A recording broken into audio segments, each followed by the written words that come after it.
얼굴 중에서 어디일까요? 눈! 입. 눈입니다. 예, 입술. 맞아. 입에서 우리가 토해내는 말, 그리고 눈빛입니다. 오늘 이 시간 여러분들하고 제가 눈과 눈을 맞이함으로써 마음이 하나 되기를 원합니다. 아멘. 제가 이 말씀을 준비하면서 내가 가슴 치며 깨달았던 그 진리들을 오늘 이 시간 말씀을 듣는 여러분들에도 같은 감동으로 다가오기를 간절히 원합니다. 아멘. 아멘. 아멘. 자, 여러분들의 삶이 만사형통합니까? 어떻습니까? 아니죠. 뜻대로 되는 게 하나도 없죠. 삶의 문제에 답이 없어서 답답할 때가 참 많죠. 그렇습니다. 인간이면 누구나 삶의 고통에 대한 질문을 다 가지고 있습니다. 독일의 시인 마리아 릴켈이 자기 친구 젊은이에게 이런 편지를 썼습니다. 자, 한번 제가 읽어드릴게요. 너의 마음속에 풀리지 않는 문제에 대해서 자네는 인내하시오. 인내하시오. 답장 답을 얻으려고 하지 마세요. 답변이 없을 때는 그만한 이유가 있습니다. 지금 답변을 듣지 못하는 이유를 혹 지금 알려주더라도 그것을 지금은 받아들이기 힘들기 때문입니다. 우리가 어떤 문제에 부닥칠 때, 내가 이해가 가지 않는 어떤 삶의 고통이 나에게 왔을 때 우리가 붙들어야 될 것은 뭔가 하면 이 고통이 왜 나에게 왔을까라는 그 의문과 더불어 그냥 살아가라는 겁니다. 급하게 답이 없을 때는 그 의문 속에 더불어 살면 서서히 자신도 모르는 사이에 그 해답 속으로 내가 들어가게 될 것이라는 것입니다. 사람들은요, 인생을 살면서 많은 질문들을 갖고 있습니다. 특히 고통받는 사람들을 보면 왜라고 우리는 질문합니다. 육체적인 질병을 앓는 사람들도 왜 많은 사람들 중에서 하필 나에게 이런 질병이 왔을까요? 또는 사랑하는 사람을 먼저 떠나보낸 사람들이 그 슬픔 가운데, 상실감 가운데도 질문이 있습니다. 왜 먼저 떠나야만 했습니까? 직장과 어떤 삶의 터전을 상실했을 때, 삶의 의미성 때문에 우리가 외로움을 탔을 때도, 깊은 외로움 가운데도 우리는 의문을 던집니다. 왜 나는 이렇게 살아야만 하나라고 의문을 던집니다. 그리고 우리가 예수를 믿으면서도 왜 고통과 고난은 나에게 있어야만 하는지 이렇게 하나님을 향해 질문할 때가 많습니다. 정말 행복과 기쁨이라는 것은 나에게 관련이 없는지, 아니면 어두운 통을 속에서 이렇게 갇혀서 방황하면서 혼란을 겪으면서 사는 것이 인간 본래의 삶인지 이렇게 질문하고 의문합니다. 이런 질문이 없는 것은요, 생각 없이 사는 사람입니다. 평화로운 사는 삶이 아니라, 인간은 정말 이 어두운 터널 속에서 그냥 답 없이 방황하면서 사는 게 인간의 본래 존재의 모습인가? 인간은 더 이상 빛의 세계로 탈출구가 없는 것인가? 이렇게 고민하고 때로는 부정적인 생각에 우리가 갇힐 때가 있습니다. 그렇습니다. 삶이 참으로 힘들다고 생각하는 한 청년이 있었어요. 짧은 이야기를 알려드릴게요. 이 청년이 왜 자기에게 끊임없는 고난과 슬픔이 계속적으로 나에게 다가오는지 도무지 알 수가 없었습니다. 그래서 어느 날 소문을 들었어요. 행복을 가르쳐주는 신이 있다는 소식을 듣고 그를 찾아 나섰습니다. 그래서 이런저런 수소문 끝에 어느 산골짜기 깊은 산 꼭대기에 그 행복을 가져다주는 신이 산다는 소식을 듣고 그를 만났습니다. 그를 만났는데 그 노인이 동그랗게 생긴 크고 작은 어떤 물체들을 자꾸 꼭대기에서 산 아래로 던지는 거예요. 그래서 그 노인에게 다가가 물었습니다. 저는 행복을 찾기 위해서 신을 찾아왔습니다. 당신이 신이십니까? 그래, 그렇소. 그래. 그러면 지금 자꾸 산 아래로 던지는 게 그 동그란 물체가 무엇입니까? 라고 물으니까 나는 행복을 가져다주는 신일세. 그리고 지금 내가 밑으로 굴러 던지는 것은 크고 작은 행복들일세. 라고 이야기를 하더래요. 그래서 그 행복을 하나 주워서 청년이 보니까 그 표지에는 행복이라고 적혀 있는 게 아니라 고난과 시련과 외로움이라고 적혀 있었던 거예요. 그래서 신에게 물었습니다. 아니 이거는 행복이 아니라 고난과 시련과 외로움이지 않습니까? 그러니까 그 신이 그걸 받아서 그 시련과 외로움과 고난이라고 적혔던 그 동그란 물체의 껍질을 하나씩 둘씩 벗기기 시작했습니다. 그러니까 그 속에 딱 본질이 들어있는데 그건 무엇이었을까요? 그렇지요. 행복이라는 글자였습니다. 그러면서 이 신이 이 청년에게 말하기를 인간 이 공의 본질은 행복일세. 그런데 인간들은 내가 행복이란 이 물질을 계속 세상을 향하여 자네에게도 던져줬다네. 그런데 그 겉표지만 보고, 겉표지는 고난과 시련과 외로움이 있죠. 그 겉표지만 보고 이것을 벗겨볼 생각을 하지 않는다네. 그러면서 불평들을 한다네. 왜 나에게 행복이란 없는 걸까? 왜 나에게 시련과 외로움만 주냐고 하면서 원망만 하네. 참 사람들은 한심한 일이 아닌가 라는 말을, 이 행복을 가져다주는 신이 말을 했답니다. 인생에는요, 깨닫지 못하는 인생의 비밀이 있습니다. 이건 제가 이 글에도 적혀 있지만 내가 인생을 살면서 느낀 것입니다. 우리의 고난 뒤에는요, 위로가 있습니다. 우리의 슬픔의 가장 가까운 자리에 바로 기쁨이 있습니다. 슬픔은 경험해보지 않은 사람은 기뻐할 줄을 모릅니다. 그리고 고난의 자리를 겪어내지 못한 사람은 진정한 기쁨을 맛보지 못합니다. 그게 기쁨인 줄도 모릅니다. 그리고 불평의 가장 가까운 자리에 뭐가 있는지 압니까? 감사가 있습니다. 그리고 원망의 자리 제일 가까운 곳에 찬양이 있다는 사실을 여러분들 잊지 마시기를 바랍니다. 나에게 실망과 원망과 고난과 고통과 슬픔이 있을 때에는 그 슬픔 뒤에 숨겨져 있는 기쁨과 위로를 바라보시는 여러분들이 되시기를 바랍니다. 아멘. 우리가 그러나 현실 삶 속을 들여다보며 왜 그렇게 자주 불청객처럼 고난과 고통의 삶이 우리에게 찾아오는지, 아니 이놈의 고난은요, 이놈의 삶의 문제는요, 내 안에 삶에서 나가지도 않고 나와 더불어 살겠다고 고집을 부리며 내 삶 속에 깊이 들어와 있습니다. 한 문제가 끝나고 나면 또 한 문제가 나에게 닥쳐오고, 우리가 흔히 말하는 밀려오는 파도와 같이 끊임없이 나와 함께 동거하자고 나를 떠나지 않고 고난과 시련은 우리 늘 가까이 있습니다. 그래서 이해가 되지 않을 때가 있습니다.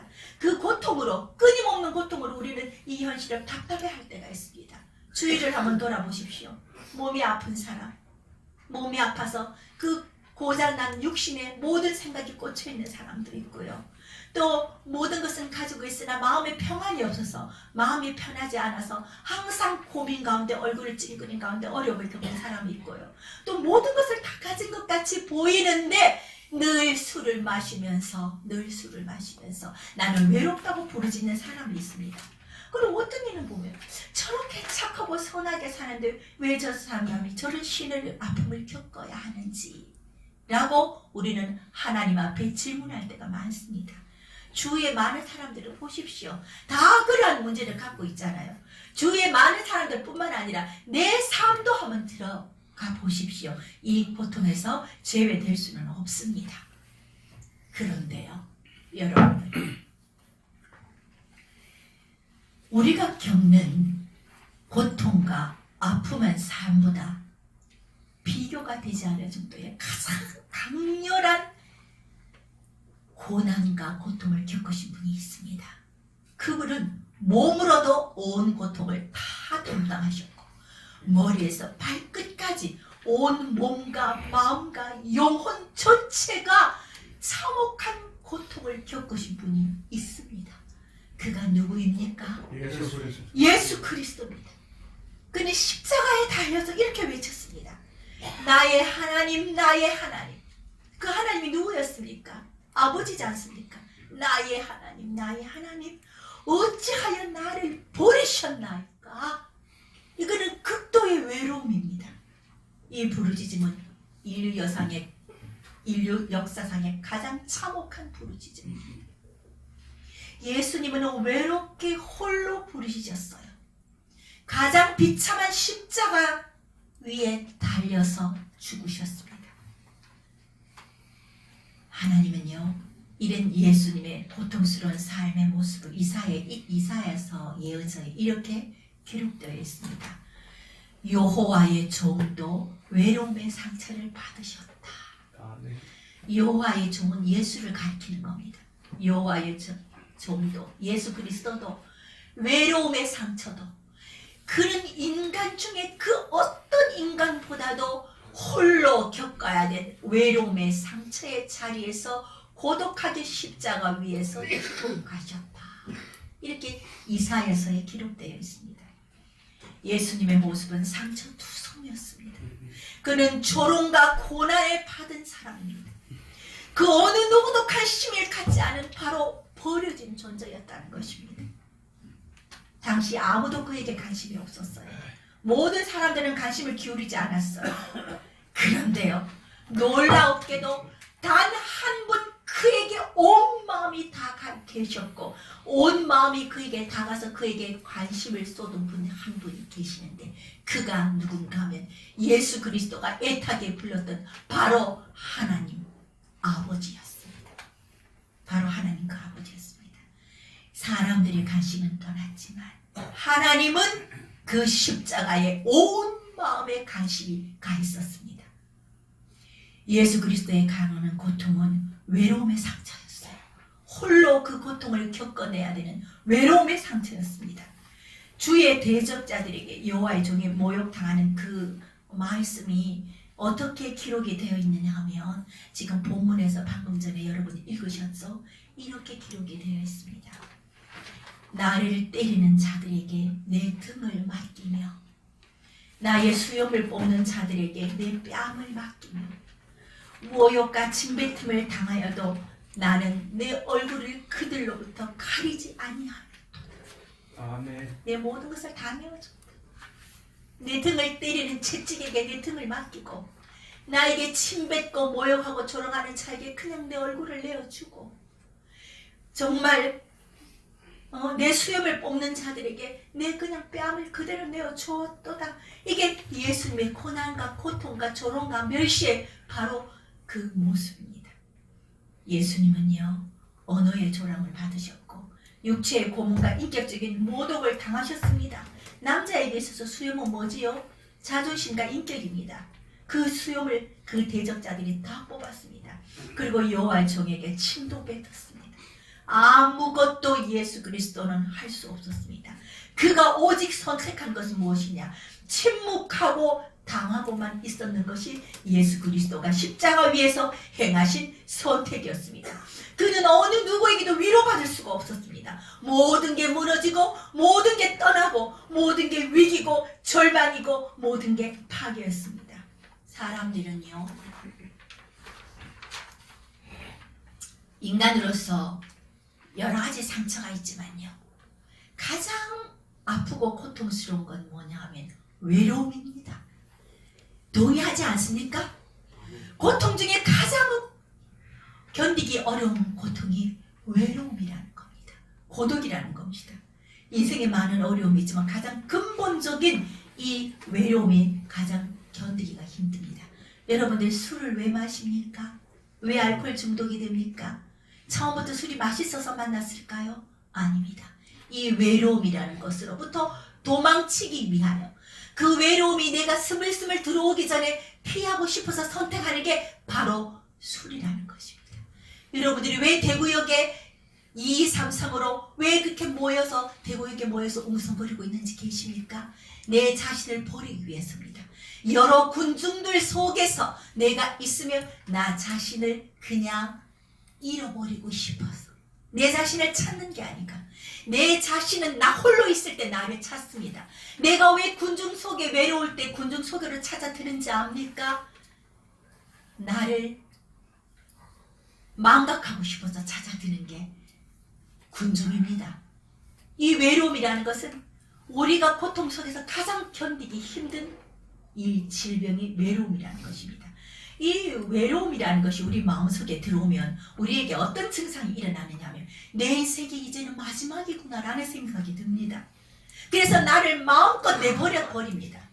술에게 내 자신을 던져버리고 도박에 내 자신을 던져버립니다. 이게 외로움이 나에게 찾아왔을 때 바로 우리가 선택하는 것입니다. 아, 이제는 마지막이구나. 아무 소망이 없구나. 내 인생에 동반자가 아무도 없고 내 삶의 문제에 책임을 함께 져줄 사람이 아무도 없구나. 나는 외롭다. 이렇게 해서 이 외로움은 우리의 아픔을 더욱더 증폭시킵니다. 사람들이 왜 자살을 할까요? 돈이 많은 것 같은데 어제까지도 많은 술 친구들과 술자리를 함께 했는데 왜 어느 날 갑자기 차디찬 시체로 발견될까요? 연예인들도 자살한 사람들 보면 어제 저녁까지 함께 술을 마셨다고 합니다. 어제 저녁까지 함께 있었다고 합니다. 그런데 아침에 보면 차디찬 시체로 변해 있다는 것입니다. 그건 무엇일까요? 인간의 뼛속 깊이 아파오는 근본적인 외로움, 실존적인 이 외로움, 인간이 인간답게 살지 못하고 잃어버린 그 아픔 때문에 사람들은 고통 속에 빠져듭니다. 자살을 선택합니다. 포기를 선택합니다. 절망을 선택해버리고 나 자신을 인생과 술과 도박, 인생을 술과 도박에 그저 던져버립니다. 외로움을 참지 못해서 조금만 외롭다고 느끼면 어떻게 해서라도 이 외로움을 다른 것으로 대체해보려고 합니다. 발버둥을 칩니다. 그리고 자신에게 외로움이라는 것이 깨닫기도 전에 도망을 가버립니다. 어디로 도망갑니까? 술로, 도박으로, 여러 가지 형태가 있죠. 돈을 향해서 달려가 보기도 하고 그 욕망으로 내 외로움을 채워보기도 하고 어떠한 사람은 화려한 옷을 입고 어떠한 육체적 쾌락에, 도박에, 스포츠에 아주 여러 가지로 그 도망길을 찾고 있습니다. 그러나 이 모든 것에서부터 돌아와서 조용히 잠자리에 누우면 또다시 외로움은 더 크게 몇 바가 돼서 나에게 돌아옵니다. 이 외로움을 내가 피하려고 많은 곳으로 도망을 쳐봅니다. 제일 손쉬운 술도, 도박도, 육체적 쾌락도, 스포츠도 어디에겐가 내가 미쳐보고 싶어서 이 외로움이라는 것이 내게 깨달아지기 전에, 내 속에 들어오기 전에, 외로움이 스물스물 들어오는 걸 우리 느낍니다. 오기 전에 술친구를 먼저 찾아갑니다. 나의 마음을 빼앗아 갈 만한, 내 마음을 빼앗아 갈 만한 그 무엇인가를 찾아갑니다. 그러나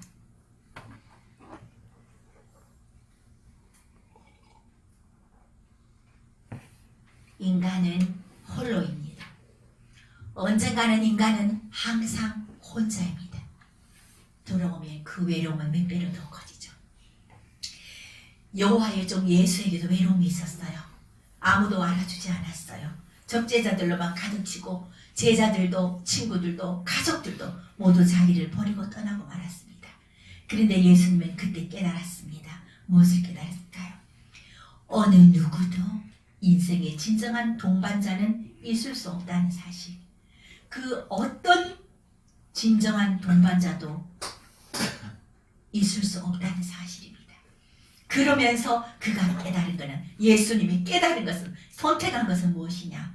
이 외로움이 새로운 삶을 열어가는데 길이 된다는 것, 값진 보물이 된다는 것, 답이 된다는 것을 알았어요. 이 외로움이 새로운 삶을 살아가는 길과 답이 된다는 것을 예수 그리스도는 깨달았어요. 자, 예수님이 십자가에 달릴 때 처음에 어떻게 기도했나요?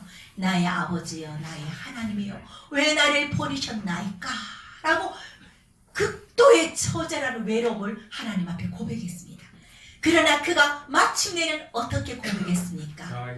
아버지여, 나의 뜻대로 하지 마시옵고 당신의 뜻대로 하시옵소서. 왜냐하면 나는 외롭고 고독하게 홀로 죽어가지만 당신의 뜻 안에 답이 있다는 것에서 예수님은 그 하나님을 선택한 것입니다. 여러분들 깨달으시기 바랍니다. 여러분들 지금 외롭습니까? 내 인생을 함께 책임져 줄 사람이 없다고 지금도 외로워하고 있습니까? 내 문제의 해답 속에서 나는 혼자다라고 고독해하고 있습니까? 예수님과 같이 깨닫기 바랍니다.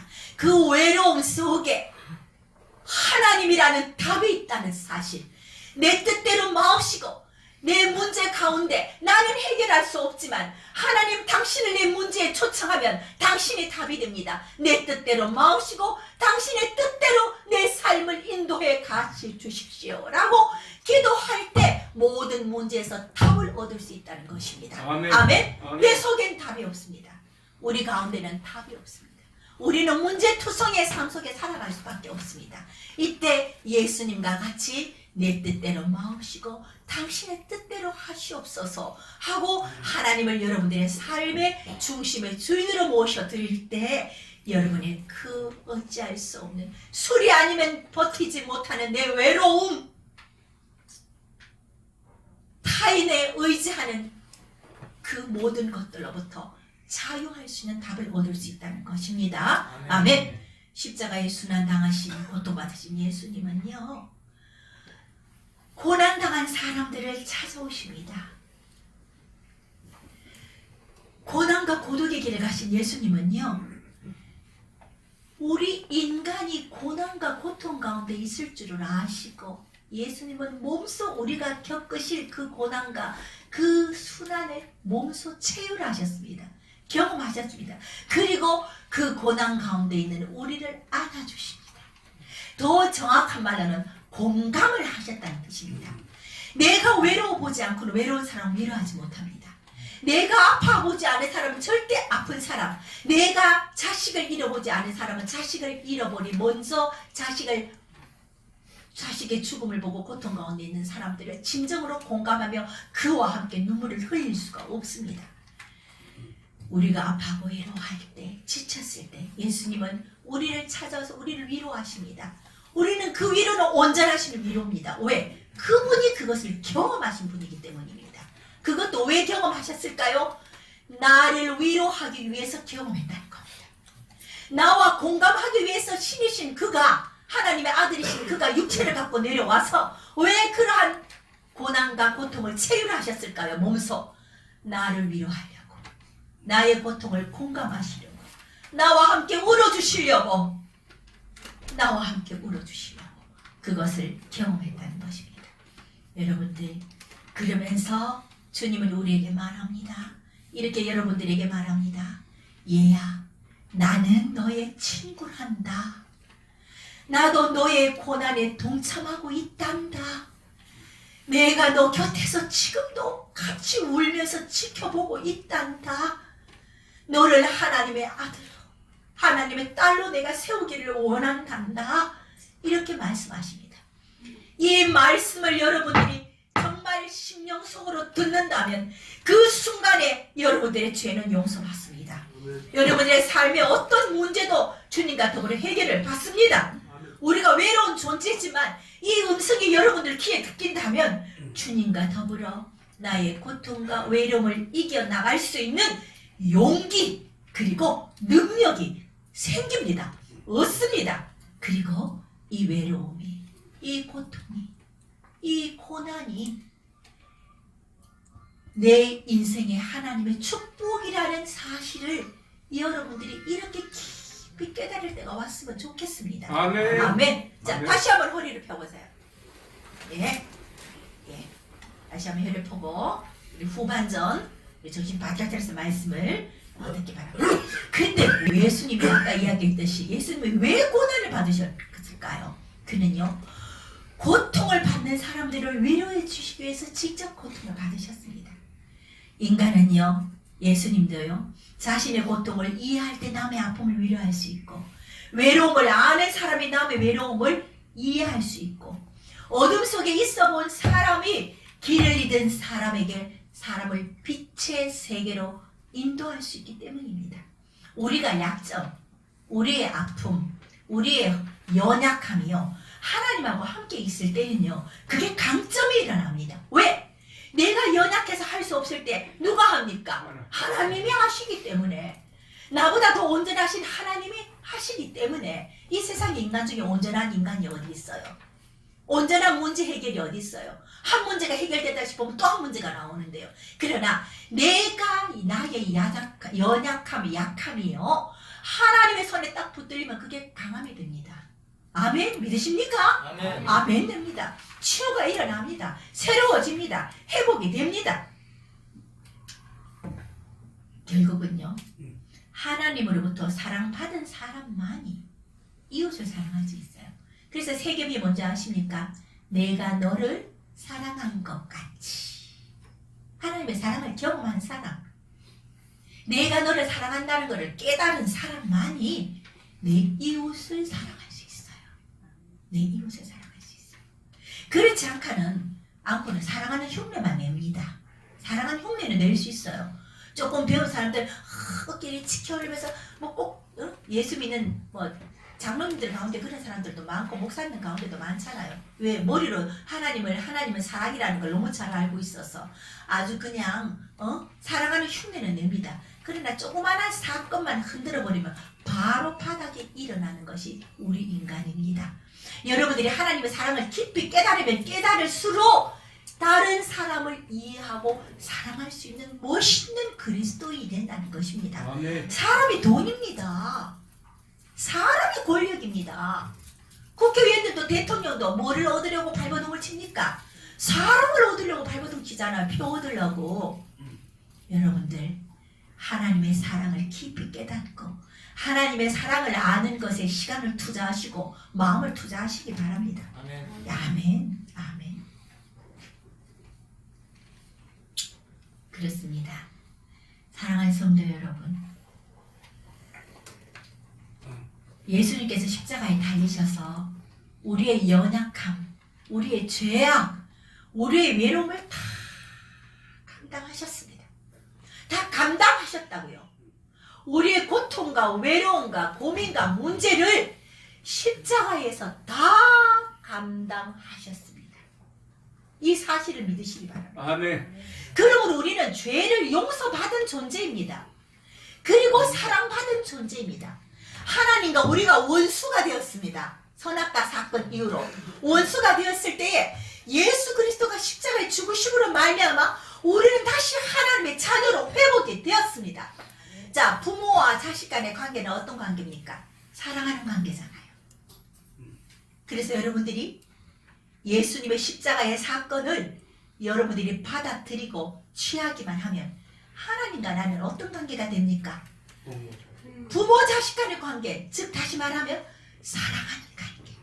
자식을 위해서는 부모는 어떤 마음을 갖고 있습니까? 주어도 또 주고 싶고 정말 아무리 잘못해도 또 용서하고 또 사랑하고 또 주고 싶고 뭐가 필요한지 미리 알고 준비하시는 그게 아버지의 마음입니다.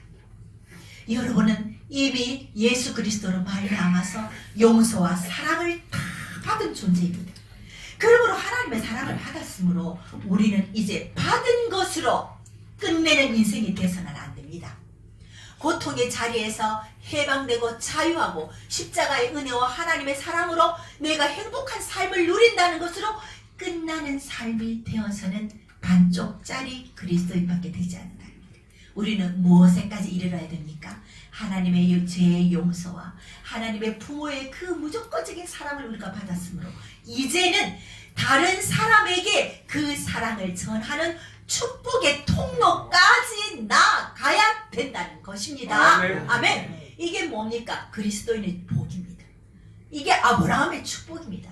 나로 인해서 내 주위가 밝아지는 것, 나로 인해서 어둠이 거쳐져 가는 것, 나로 인해서 삶에 희망이 없고 절망한 사람이 삶의 희망을 가지는 것, 무기력한 사람이 나를 만남으로 말미암아 꿈이 생기고 소망이 생기고 생기가 생기는 것, 이게 그리스도인의 가장 고상한 축복이라는 것입니다. 아멘. 여러분들이 예수 그리스도를 만나서 예수 그리스도 안에서 여러분들의 삶의 문제가 다 해결받고 고난의 문제가 다 해결받고 고난에 싸워 이겨나가. 예수 믿는다고 고난이 없지는 않습니다.